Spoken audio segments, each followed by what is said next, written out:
Okay, take 3. So who was Cindy? Well,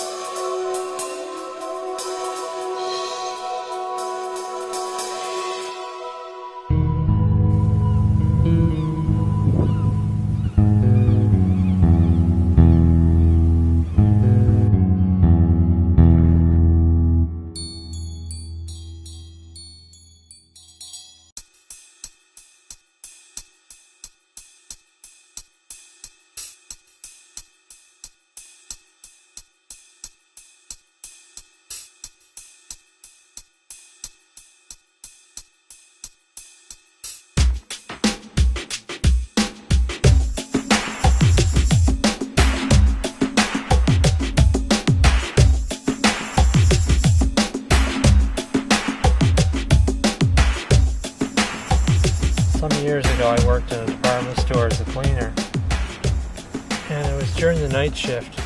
They had hired a girl to come in to stock shelves by the name of Cindy, and Cindy wasn't your average, usual girl. She was very outspoken. If there was something she didn't like, she told you. But she had a lot of unusual characteristics, and one of them was the fact that she had pink hair. Big, fluffy pink hair. Much like, she looked like a Barbie doll that just crawled out of the case and took on human form. And her hair was pink. Bright, bright pink. I don't mean just light pink, I mean very bright pink. You could have seen this girl from a kilometer away. And she wore black leather boots that went up to her hips. And dark leather goth type style clothing. Although I don't think she was a goth, she would remind you of one. And immediately all the guys took interest. I mean, she was wild and they were all interested because she projected sexuality, and they all wanted a piece of the action, let's say. But she had a boyfriend, so it was hands off, and I think he was maybe a goth type too, I'm not sure. But anyway, there was another girl in the store a guy had asked her out on a date, and the guy didn't show up. Never called, never emailed, nothing.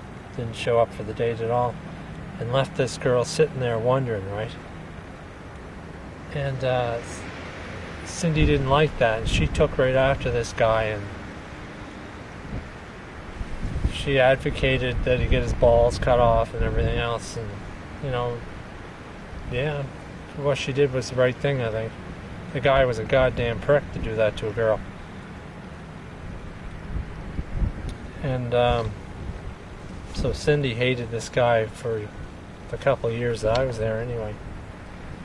But as time went by, Cindy's appearance changed. She got rid of the pink hair, replaced it with red for a while, cut it a little bit shorter, it was more straighter. She lost the black leather hip boots, and the goth clothing slowly vanished as she got older, right? But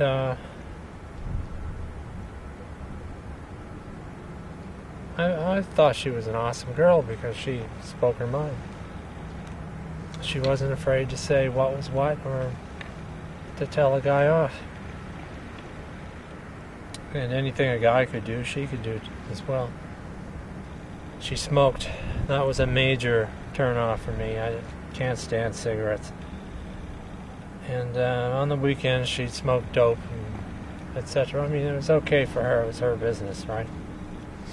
But I think the worst trait for me was the fact that she kept getting tattoos, one after the other, and they eventually just covered her body. I mean, you may like tattoos, right? But at a distance, it looks like skin disease, maybe cancer, maybe leprosy. On a woman, I mean, it's all right on a guy, but on a woman, it just doesn't look nice at a distance. But I mean, if it's it's your artwork. I mean, you want to display it that way, that's fine. It's your own business. But for me, I find tattoos to be a turn-off. And she just got them everywhere, on her neck, on her back, on her hands, back of her hands, on her legs. So anyway, as time went by, she broke off with her boyfriend. I mean, they remained friends. She talked to him now and then. And one day I was sweeping through the baby department where she was working, and I had just said that I decided to tell her what I thought, and I just said, you're your own woman. You're nobody else. You're not a clone. You're not a you're a real person. That's what I like about you. And then I kept on my way, swept into the next apartment, because I never talked to her much at all. I was actually kind of intimidated by her toughness. And apparently, I was the only guy that never hit on her that wasn't married. And she took an instant liking to me. And she would be very friendly, very kind, always smile, and I'd smile back. And she wanted to become my girlfriend.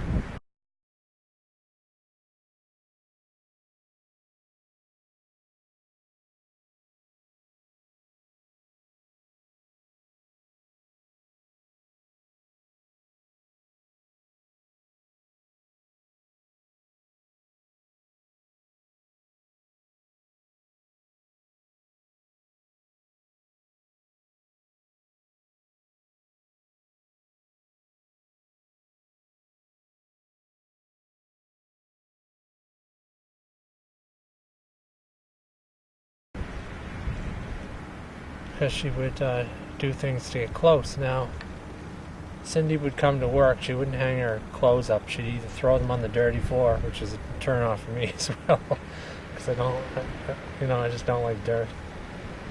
Or she would just throw them over the chain link fence that protected the cleaning machines. And so one day I had to throw my clothes over the chain link fence because somebody was going through my pockets at night. It was security. I wasn't about to allow them to do that again. So I would throw my jacket over the fence as well. Another guy did it as well. But one day I threw it over a little bit too quick, and it landed partly on her clothes. And man, was she ever happy. It was like I'd given her a sign or something. She was really happy that day. And went around talking about getting a boyfriend and that sort of nature. And I think she took that as a signal from me that I was interested in making her my girlfriend.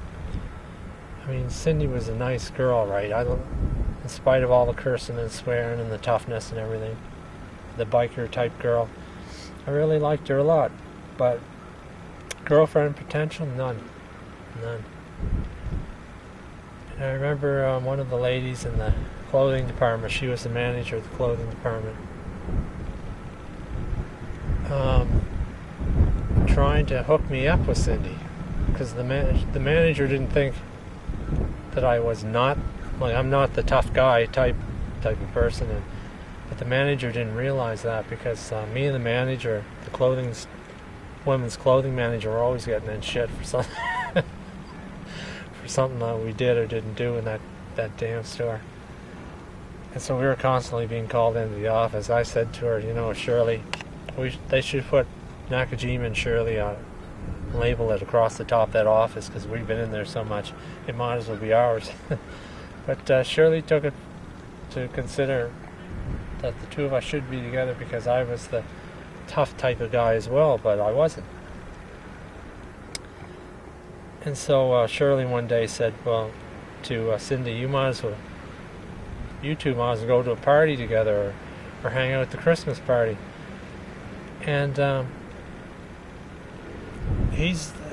Nakajima seems like a quiet guy around here, she said, but I think he knows how to hold up a party, and the party would come to life if he walked in the room, which is absolutely false.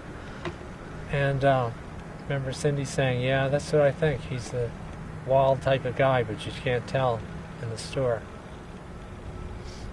I appreciated Cindy's attention very much, and she was an awesome girl, but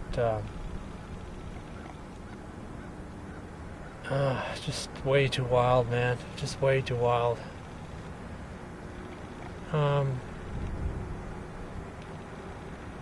But not wild to the point where she wasn't feminine anymore. She was very feminine. So that's the story of Cindy. And I did see her recently. I was in her area where she works at the store. Gotten bigger. I would imagine she's got a boyfriend by now. When I last saw her, looks were quite straight. A young girl tends to be more flamboyant in her dress and in the way she looks, and